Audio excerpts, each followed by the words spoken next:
And we are back, Stir Ripe Show podcast, presented by Access Golf. I'm your host, Travis Fulton. Thank you for making us part of your day. Sorry for took a couple weeks off there. I got a lot going on here in Northeast Florida. A lot of visitors coming down from the Pacific Northwest. Had my nephew in town, just got his pilot license. Unbelievable. Flew himself down here from Montana and spent some time here in Ponte Vedra with us. Then his mom, my sister, she came down. We had a few days there, and then they left, and then my parents came down from Idaho. And so got some good family time in the month of April. The weather's just been fantastic here. Golf it's exploded. And it's always been big in Florida, but it's definitely on another level now. It's just absolutely flying. My parents were telling me, just to give you some perspective on how much the game of golf has grown. I grew up in a small town right outside of Coeur d'Alene, Idaho, a town called Kellogg. And there's a golf course next to it. It's called Piners. We always referred to it as Piners number 1. And little 9-hole course. And it's a small community. I mean, Piners has probably 1,800 people. Kellogg has another probably 3,000, maybe 4,000 when I was in school. And they picked up like another 30 members just in that little 9-hole course in Piners, Idaho. 30 members, new members playing golf at that golf course. I mean, that's a staggering number considering the amount of people that live right there. Now, you go here in Florida, and there's golf courses everywhere. And I'm shooting this on a Tuesday. If you were to call some public courses right now, I'm not sure you'd get a tee time at any of them before 2:00 in the afternoon. I mean, it's that crazy busy right now. And it's awesome to see. I mean, it really is. That people are playing the game. They're enjoying the game. Indoor golf has exploded, which is fantastic all across the country. I think it's starting to really grow here, even in Florida. The studio is doing very well. The new studio downtown, a few of you have asked me how that's coming along. And it's going great. Downtown studio going to open up probably mid to end of August. I would say September, early September at the latest. Just a spectacular place right there in the South Bank in Jacksonville. River Place Tower is what it's called. We're on the 20th floor, overlooking the city, the river. I mean, it's unbelievable. I can't even believe I'm actually going to have a studio at that location, and just super stoked about what that's going to be. Fourscore is one of my partners here in the Jacksonville area. And it's a terrific restaurant, bar, simulators in it. They have one down in San Marco, which is downtown Jacksonville, actually about 1 mile from where my downtown studio is going to be. Just built another awesome place here, right in the middle of Jacksonville, Gate Parkway area. And they've got 6 simulators, great food. And it's really going to be a partnership where my teachers can teach there. We're going to be doing some junior camps. A big men's league is going to be launching this summer. So it's just cool. I mean, it's just awesome to see all this stuff happening that, you've seen outdoor for so long. Now it's happening indoor, and people are loving it. I mean, they love the experience to come in here and get not only a lesson, but to get fitted with my partner in True Spec. Lab Golf, as you know, is a partner of mine. And I just finished their build out. This is check this out. See, I'm going to turn it over so you can see it. Look at that. I mean, come on. All right. And look at that Lab Golf. I've got all of them in here now. So, we're just cranking in the world of club fitting. All the vendors, Lab putters, just absolutely have exploded. In fact, hang tight for a second. I'm going to show you this one. This is, I've talked a lot about Lab over the last couple of years. The DF3. I've got the new Oz with the little bit of offset, which I love for me. This is the Link 1. This is their blade. A lot of people ask me, well, they just have those mallets. Well, they got this is the blade right here. This is the Link. This thing is unbelievable. I'm telling you. I've been telling you the technology, the line angle technology, no torque. It's it's absolute nails. And well, lab golf is kind of slowly taking over the putting market. And so check that one out. A lot of you have asked about the different putters. The Link is another option. Looks just like a blade. Very, very solid. So it's been busy, some family, some work. Now into May, professional golf, I think has, started to settle down a little bit. I'm not quite sure there's going to be a merge between PGA Tour and Live. I think we seem to be getting, let's see, how could I put this? They seem to be getting a little further apart. I'm not sure the PGA Tour really needs Live at this point. I'm not sure the model of Live is quite the direction the PGA Tour wants to go. Now, I don't know that. I don't have any intel, even though PGA Tour headquarters is just 8 miles down the road here. But it just feels further away. That's just my feeling. And the PGA Tour, I think, has gained momentum. I mean, I think it's on a heater right now. You got Rory winning the Players' Championship, completes the Grand Slam at Augusta. Now, I know the Masters is not ran by the PGA Tour, but for all intents and purposes, I think the casual fan thinks that the Masters is just part of the PGA Tour. That was an unbelievable tournament. I still can't get over how emotional I was watching that tournament, how happy I was for Rory to win it. Justin Thomas wins. And then here comes Scottie Scheffler, right? I mean, Scottie Scheffler just dominates the field in Texas, right there, hometown with his family. Now we got a signature event, and then it's the PGA, and then why not just have Jordan Spieth go ahead and win the PGA, and he completes the Grand Slam, and golf is just at an all-time high. It would just be at an all-time high. The PGA is going to be great. It's going to be really, really great. That golf course, Quail Hollow, it's special. I'm very excited to see how it's going to be set up. And of course, Rory has won there. I mean, he loves that place. They love him. Why not? Maybe just get 2 legs. Let's just do it all again here. Grand Slam, right? In 2025, Rory McIlroy. Scottie Scheffler is going to have something to say about that. In today's pod, we are going to talk all things Scottie Scheffler. We're just going to kind of kick it around here today. I'm going to finish off the pod with one of my students, long distance online students, which you can work with me online. I have a lot of students online. I apologize to the last, 3. It took me probably a couple extra days to get back to you. But everybody should be caught up now. I do my lessons through Skillest app. It's a great app. And you can purchase it right on my website, travisfultongolf.com. A lot of you enjoy the training programs that I do there. Operation Baby Draw, Operation Drip Fade, Total Driving, Stroke Scan Short Game. I need to redo Stroke Scan Short Game a little bit. Yeah, there's some things that I want to tweak there a little bit. But the Operation Baby Draw is the most popular. And Total Driving is a close second. And then Drip Fade. Those who struggle with that big old block and hook, Drip Fade is great for you. But you can do online lessons too. And the way online lessons work, you video your swing face on a target line. You upload it into the app. I do a full voiceover. And then at the end, which is the analysis with blinds and the audio, of course. And then at the end, I just do a full game plan for you.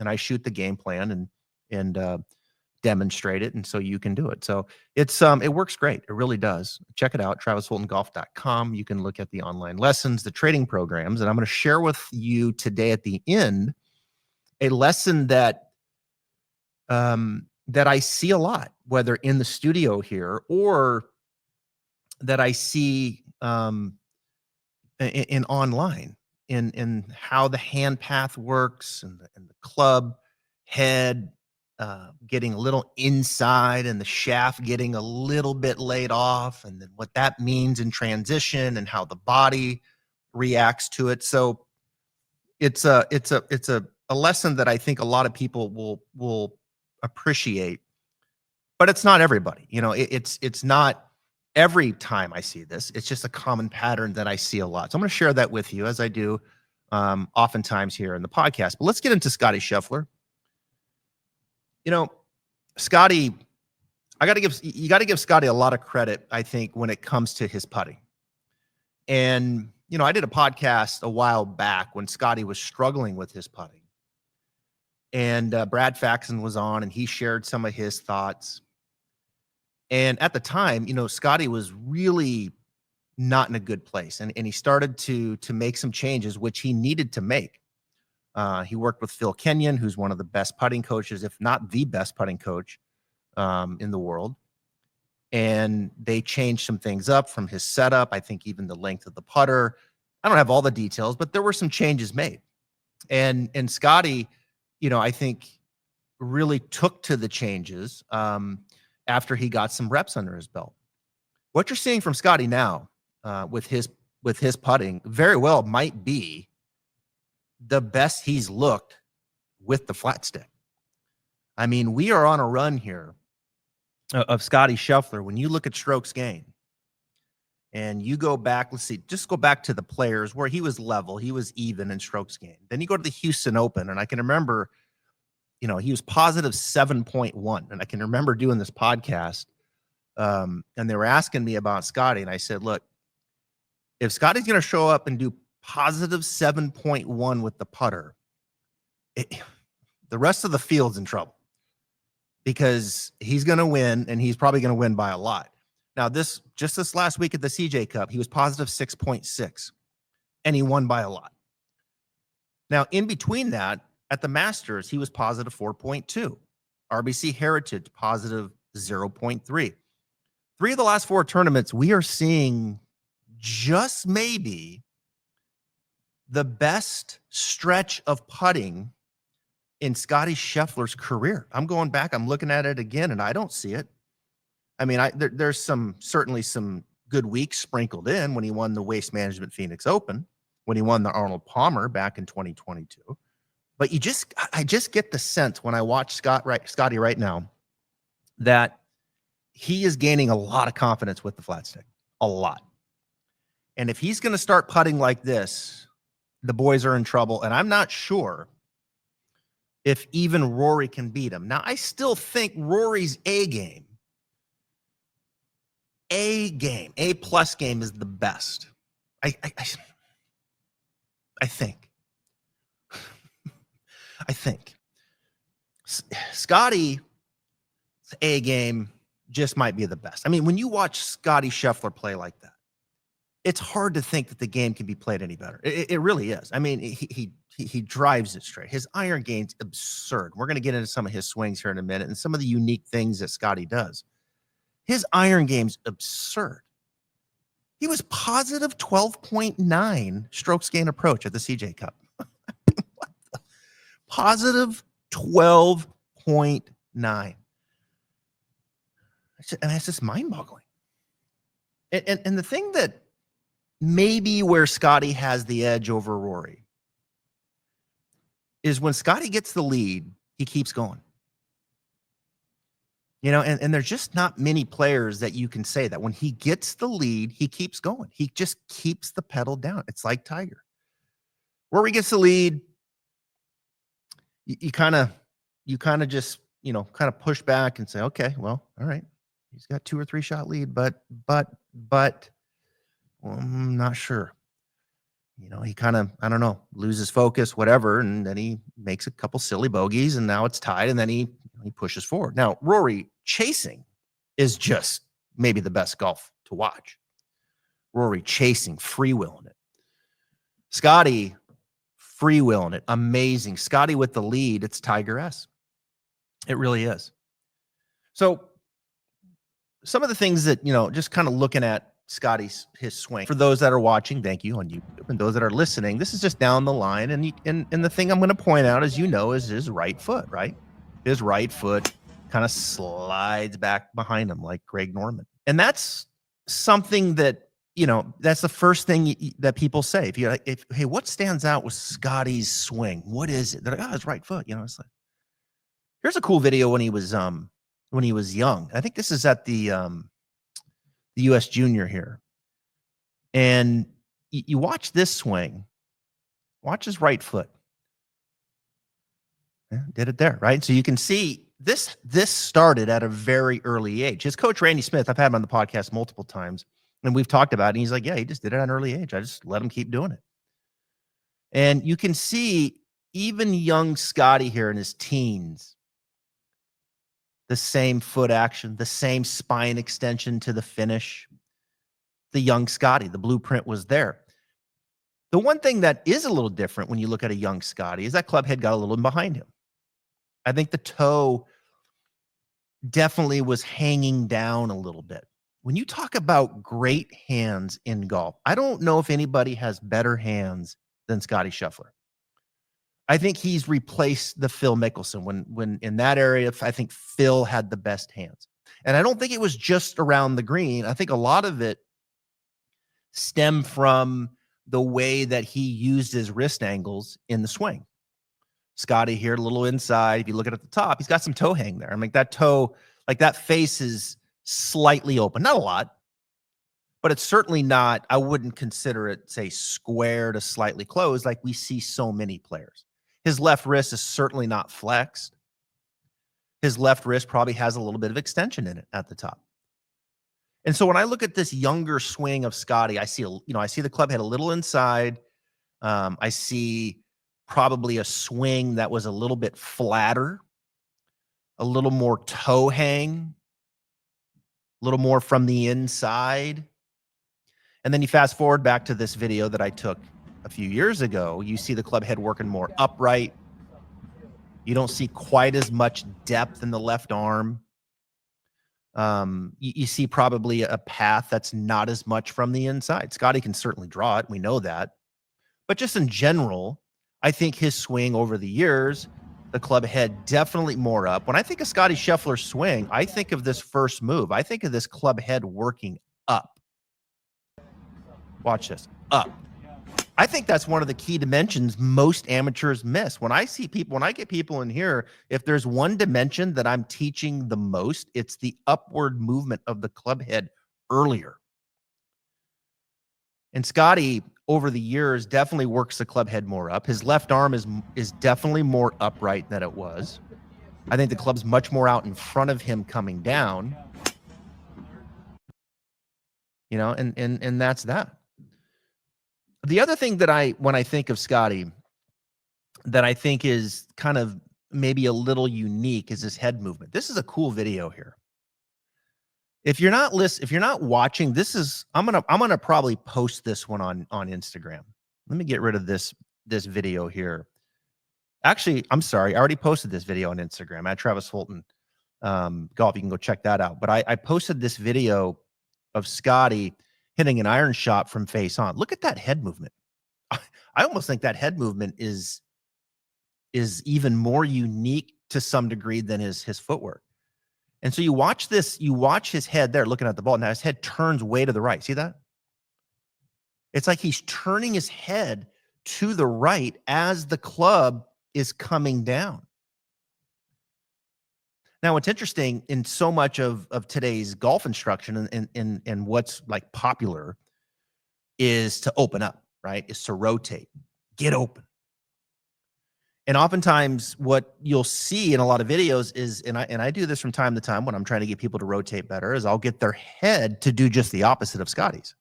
Instead of the head turning to the right, I'll start getting their head to turn more to the left as if they're trying to look down behind them. And by using their eyes and their head to swivel, like David Duval, Annika Sorenstam, Matthew Wolf, like these guys, really using their head to turn. Victor Hovland kind of creates something. It helps them open up. Not Scottie. Scottie turns his head the other way. Look at it. So Scottie's rotating, but I wouldn't say Scottie is like flying open though. I wouldn't say he's like flying open. And some of that he's not going to, fly open with the hips and the torso maybe quite as much is because of, I think, his use of the club face. And his club face is not I think in general it gets fairly square, but I would even put it at times. Scottie plays a lot of good golf with the face slightly open. Now, I think he manages that with his coach and Randy Smith and trying to keep that face, in that probably that range that they feel like he plays his best golf from. But by no means is Scottie Scheffler a product of I think today's Kool-Aid, which is get the left wrist flexed, get the club face a little shut. Now, don't get me wrong. I give that lesson quite often where I'm trying to get the player to feel a little more flexion in their wrist, to get the club face definitely a little more closed. Like I do think that's really good advice for so many.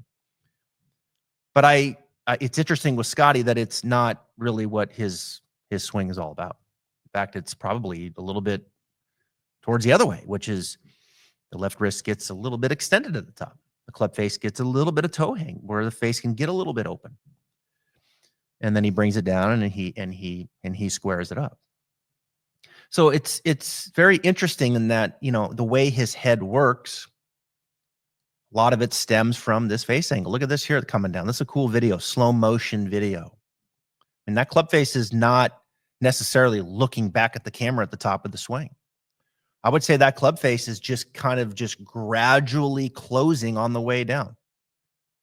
Right? He's just gradually closing that club face on the way down. His head is turning to the right. And he hits a fade for the most part, a high fade. It's a very interesting pattern. And I think it's way beyond just what the footwork is, way beyond that. It's the best hands in golf. And his short game speaks to that. And if there's one area that maybe he's not quite up to snuff, it's a short game. You look at it, he lost 1.3 around the green at CJ. He lost 2.9 at RBC Heritage. I mean, he's human, I guess. His short game wasn't quite perfect. But if he putts like that, it's over. It's over. He not only is he getting the lead, he's going to put his foot on your throat. These wrist angles, the way he uses the club face, I would say is a little more of an open kind of close, kind of approach. It's not get it close, get it bowed, pitch it back and rotate. It's face rotates a little bit, touch more toe hang at times at the top, gradually closes the face coming down. Right head, his head's turning to the right as he's turning to the left. Just impeccable hands. You're not that great of an iron player without a sense of the club face. Like just a genius with the club face. When I watch it, I think that is what comes to mind for me the most is he's a genius with the club face. And when I say club face, I say the club face in its ability, obviously, to square up and getting the face in a situation where it squares up and the ball starts on line. But that relationship to his path, and so how much it's going to curve, but then also presenting a consistent shaft lean, a consistent dynamic loft, which is the launch angle and what that means to spin. I mean, Scottie's distance control is just absurd. I mean, it's the line and the distance control is incredible. And when you look at his pattern, his hands are the best in the business. And I think he took it over from Phil Mickelson, whose pattern was kind of similar in that he would take on a lot of extension in his lead wrist, his right wrist, and kind of pull down on it. The shaft would get a little steep, and then he'd get that little higher handle, and his hands were really good. I don't necessarily think Scottie is pulling down on that handle, and that shaft is steepening quite as much as Phil's. But I do think he's taking on some of that closure of the face, which is very different than other patterns that you see, and that I think is predominantly taught in today's game. Where those hands are just incredible more times than not around the green. And I think this is fitting because, I think in today's short game, there's a lot of discussion about the leading edge and getting it on the ground and getting steeper. Scottie is certainly a player that gets steeper. A lot of that kind of stems from his time and, growing up in Texas. Here's a move. Look at this. I mean, this is one where he just sticks that leading edge straight in the ground. Watch this. He picks club head up, down. Leading edge, sticks it in the ground. A little runner into the bank. What's fascinating about this, though, okay, and I picked out this video for a reason. What's fascinating about this video, and this is something that I see with Scottie's pattern, I think more and more as he gets older. His hand path will work away from him a little bit. Watch this. His hands go away from him. I mean, like, that freaks me out, because you would never teach that to an amateur. Now, you would teach that amount of up and down with the club head, right? You want to get that club head working up, as I mentioned, not just in short game, but in the full swing. You can see the progression from when he was younger. But that hand path, watch this, moving away from his body in that short of a shot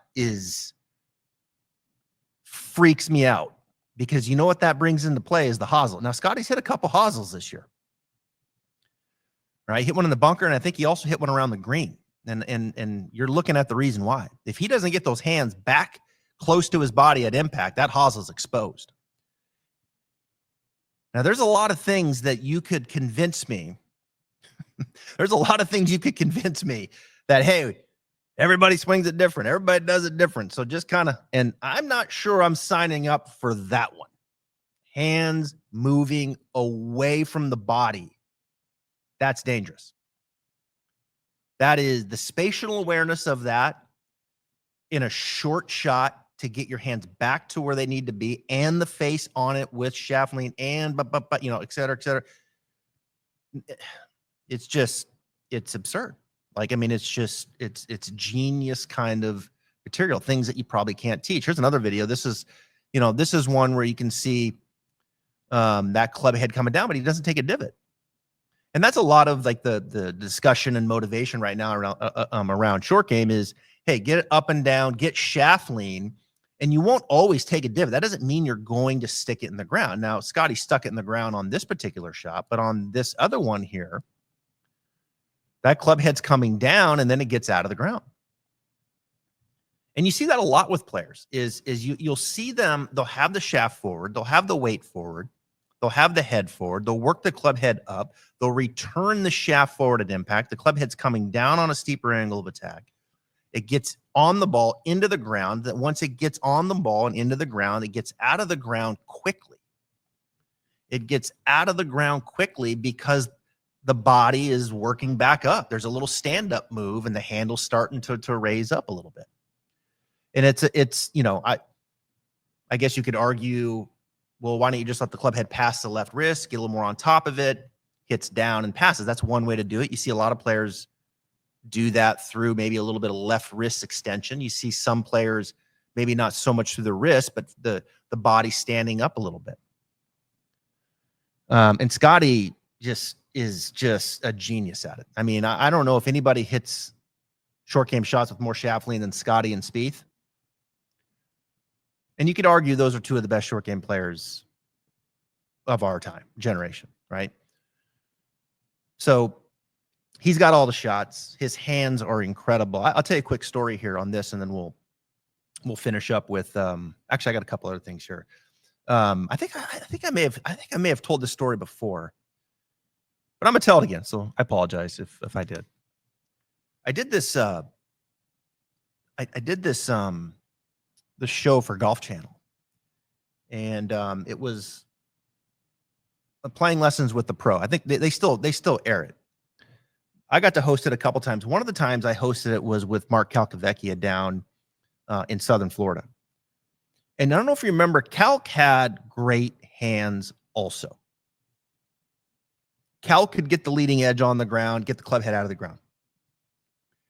And so we were going to do the short game segment. It poured the night before. It must have rained 3 inches. I've never seen rain like that in my entire life. We get out there, it's soggy, kind of muddy. This area, all the cameras are at. And I said, Calc, where do you want to do the short game shot? He's like, let's do it right here.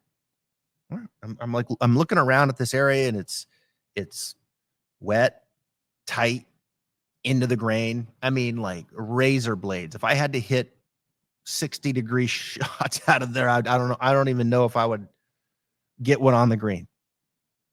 The fear of just getting the leading edge caught a quarter inch behind the ball. And so he drops the balls down. We do the whole segment. He probably hit, I don't know, 15 shots. We get done. You look down, hardly any divots at all. I mean, just little bruise here and there from a few. It was remarkable to watch him work the club head up, down, with shaft lean, and then get it out of the ground. It was unbelievable. And never hit one fat. Just picked it. Sometimes got in the ground a little bit, got it out of there, a little bruise. Leading edge, I didn't really feel I got too exposed on the ground for too long, really, ever. It was just brilliant. And I remember walking away and I looked back and I told one of the guy, the producer, I said, it doesn't even look like there was a guy that hit 15 shots there. Look at that. Amazing. So there's different ways to do it. And look, shaft lean, it's not wrong. You can use shaft lean, you can get it out of the ground, but there is alternatives. There is a way to decrease some shaft lean, get more on top of it, get the club head in the ground, let it pass the lead wrist. There's different ways to do it. But for Scottie, and I'll play this one more time, I mean, I think he's just a genius with his hands. And I think with his hands and the face awareness also comes the sensitivity of the shaft lean and then I think the sensitivity of the arc depth in getting the club head out of the ground. You know, just brilliant stuff. What's this video here? Oh, it's another one here. Face on, full swing. Watch his head.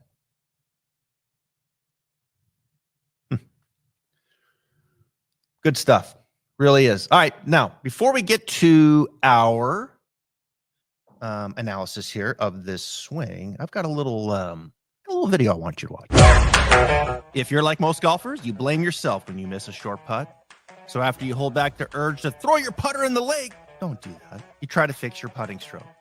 But how long does that last? 1 week, 1 round, 1 hole? There's a company called Lab Golf that doesn't think you should be blaming yourself. That's because all putters have this thing called torque, which means the putter face is trying to twist during stroke, so you grip it like a snake. What Lab Golf did is they figured out how to make putters with no torque. They call it lie angle balance, and you have to feel it to believe it. I did. The Lab Golf putter, you don't have to use a funny putting grip to try to keep the face square. You can putt it any way you want because Lab Golf putter stays perfectly square by itself. It's effortless. To see how much easier putting can be, head over to labgolf.com. So you see all those putters in there, and they didn't have the Link 1 in there. So here's the Link 1. That's the blade. All right, good stuff. All things Scottie Scheffler. It's like, what do we take from that, right? Like, what do we take from a player like Scottie Scheffler? And I think more than anything, the way that he uses his hands in short game and being able to manage the up and down of the club head, being able to manage that point of contact into the ground with some shaft lean and then letting the body kind of work up so the handle is going to elevate as the club head is moving down, and it helps get the club head out of the ground and let that arc depth. I think that is something that we can learn from, and I think that would make your short game really, really good. What's interesting with this, with the technique where his hands moved away from him, like that's just something that I would never tell someone to do. And the fact that his hands move that far out, and then get back to where they need to be so he doesn't shank it is just mind-boggling, right? You don't see that a lot. But that shaft lean and arc depth and all those things, absolutely. Absolutely. I do think the changes that he's made with this putter, and I think is something that I said at the time during the podcast, is I love. I mean, the forearms now and the way that his forearms, I think, match up to the putter shaft, and his hip hinge and all those things. It sure does look like that the path of the putter head now is much more consistent. And I think Scottie, I think is in full control of the starting line. That's what it appears to me. Like he's in full control of that starting line. He knows where it's starting, and his confidence has really climbed. I mean, this is as good as I've seen him putt, in my opinion. At least statistically, maybe he's putted better. I don't know, but he sure looks damn good to me right now in the last 3 or 4 events that we've seen him. As far as the swing, are you going to teach that footwork? I mean, I think that's just something that kind of evolves. It did at a young age, as you can see. I think Scottie at a young age, you could see when I showed you that the club head was a little more inside. His left arm was pretty deep behind him. And that's something that I think a lot of amateurs can learn from, right? I'm an advocate of getting the club head up that plane early. I don't see a lot of professional golfers take the club head way inside. There's some, I know, but I think most are going to correct that, and as Scottie did at a young age.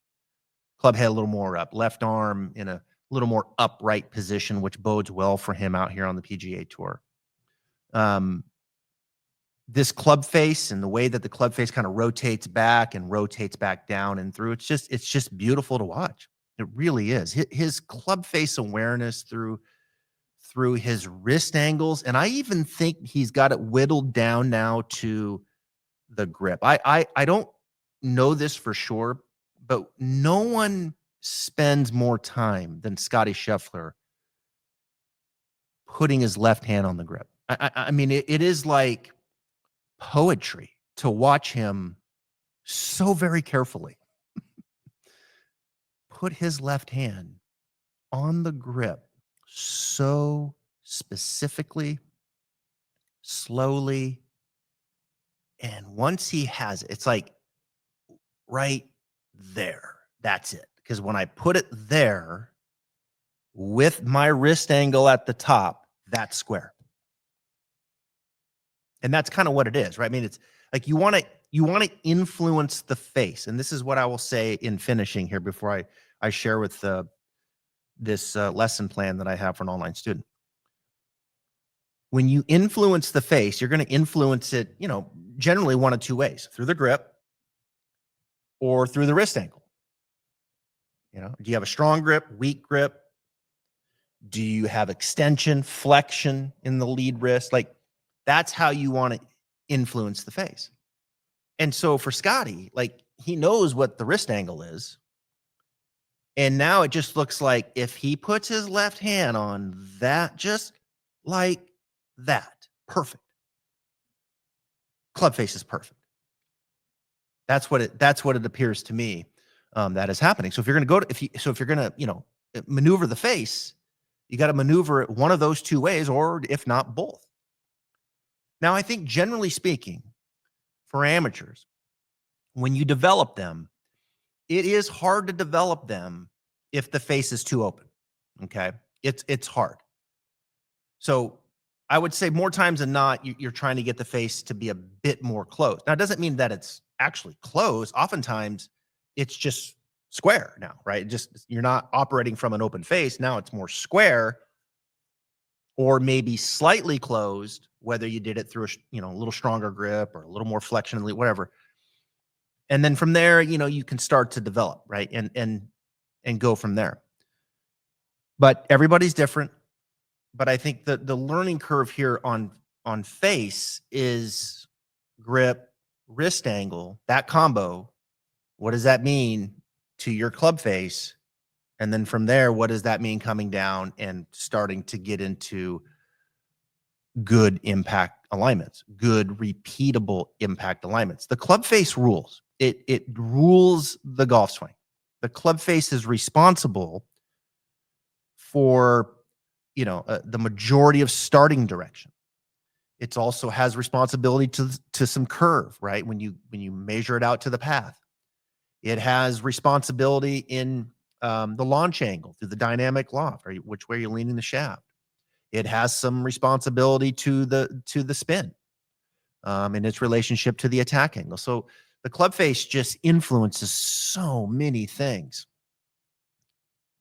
And you've got to understand your grip and your wrist angle and what that means currently to your swing. But then what could it mean if you changed it for development? I think that's where I would leave it at that. Fascinating stuff. Scottie Scheffler, #1 player in the world. Scottie Scheffler versus Rory McIlroy. Both have their A game on Sunday in Charlotte with Spieth 1 behind. Wow. Wow, that'd be amazing. All right, we're going to finish up. I'm going to show you the swing of my student, okay?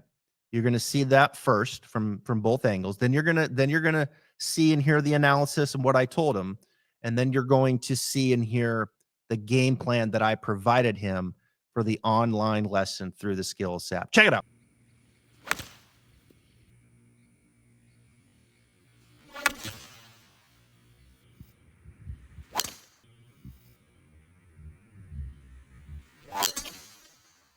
All right, hey, Brandon, Travis here. So starting here with this view, the first move, like, pretty good right there. And then the club kind of gets dumped behind a little bit in about the 3/4 position right here. So your hands kind of keep going a little bit straight back, call it, like, kind of straight back along that alignment stick or away from you a little bit. And then the club gets pitched back a little too much. And then from there, we come down just a little bit steep. All right, so you can see the club coming down, kind of in between the forearms there. You can see right there, directly in between the forearms. A little steep, probably a little across path, probably a little to the left, but nothing too crazy. Now, I think what I'm going to recommend here is that as we get it to here, I'm going to keep moving your hands this way. I want your hands to feel like they get more up underneath the shaft here, so they get a little deeper. That'll pitch the shaft just a little bit steeper. So it'll probably be a little more up in here. And as we get your hands kind of a little bit more up under that club shaft and a little bit deeper, I think that's going to bode well for the club coming down. I think that club will then be a bit shallower right here. Now, to do that, I think we'll probably have to get a little more participation from your right hip. So we'll probably have to get the right hip to kind of draw up a little bit more, get you to turn just a little bit deeper. And I think that's going to really, really bode well. Now, I think the thing that we'll have to manage is the right elbow. I want to make sure that right elbow doesn't retract too much behind you. So as I work the hands a little bit more up underneath the shaft, right hip turning a little deeper, we'll probably pinch that right elbow towards the left. Get that elbow to pinch towards the left a little bit, external rotation. And I think that'll really set the stage where that club will come down right on the button. Let's go to the other view. Now I wanted to go to the driver here. Setup is pretty good. Ball position might be a little forward, but I like the handle back. I like the spine tilt. What I want to show you from this view is how that right hip's not turning. And I think the right hip isn't turning because this left knee needs to come across more. You need to let that left knee release. That left knee should point more behind the ball so that right hip can turn more back. And as that left knee comes across and that right hip turns, you'll lose a little flexion in your right knee, and that's okay. And that turn in the lower body should really help this backswing. Okay. I think the downswing's gonna be fine. I really think once you get turned a little bit more behind it, I think this downswing's gonna be really good. I really do. I think you're gonna be behind it. I think the club's gonna come down a bit shallower, and I think there's gonna be probably another 10 yards of distance in there too. So I'm gonna attach a video. I'm on my way to the studio here in a couple hours. and I'm going to shoot you a video of, what I want you to do with the club shaft. It's a little different and more dynamic. So I want to shoot you a specific video, but I want to get you started here with a video of me demonstrating the lower body. And so it'll show you, how the left knee comes across, the right hip turns, like that's something that we've got to get going right away. And then here later today, I'm going to add a video of how I want the hands to work under the shaft more, right elbow pinching a little bit, and how that kind of blends together with the lower body. So good stuff. I think if you can implement some of this, I think that downswing is going to be right on the button. I really do. So I want you to take your hand path, and I want your hand path to work a little bit more in this way, kind of up under the shaft, so it pitches a little bit more vertical like this. Now, your hands kind of work a little bit, say, out this way, exaggerate, and then the shaft starts pitching back like this. And the tendency from here is that the shaft will want to get a little heavy, maybe in transition with that one. So one of the drills that I like to do is take a stick, run it under the grip, and this is an exaggeration drill, but with this grip, or the stick rather, start off your trail hip, your right hip, and then what you're going to feel is your hands really more inside of the club head. With this stick here, you can't get out here and go like this. If you keep it on your hip, your hands stay inside, and it really gets more up under the shaft like this. Now that's an exaggeration. You'll feel kind of like Matthew Wolf when you do that. But I like that feel for you. And then from there, this club will want to pitch back underneath in your change of direction. Now, the other thing that I would add to that is I would let your left knee kind of travel more across and point towards your right foot, like that. Okay? So your left knee more across, right hip turns. That dynamic will help your hands kind of work a little more in and under that shaft, as I mentioned. Okay? So that's really the two things. The turn, hip and the knee, right? Don't keep him so rigid out this way. Let him come across. Okay for the left heel to come up, and then work on that drill. And I think as you do that, the change direction will really work in your favor. And I think these adjustments are going to help you a lot. TravisFultonGolf.com. Thank you for being here. Got a great guest for you next week, taking us into the PGA Championship. I've got 2 really good teachers lined up, maybe 3. I'll announce that here very soon. Have a great rest of the week, everybody.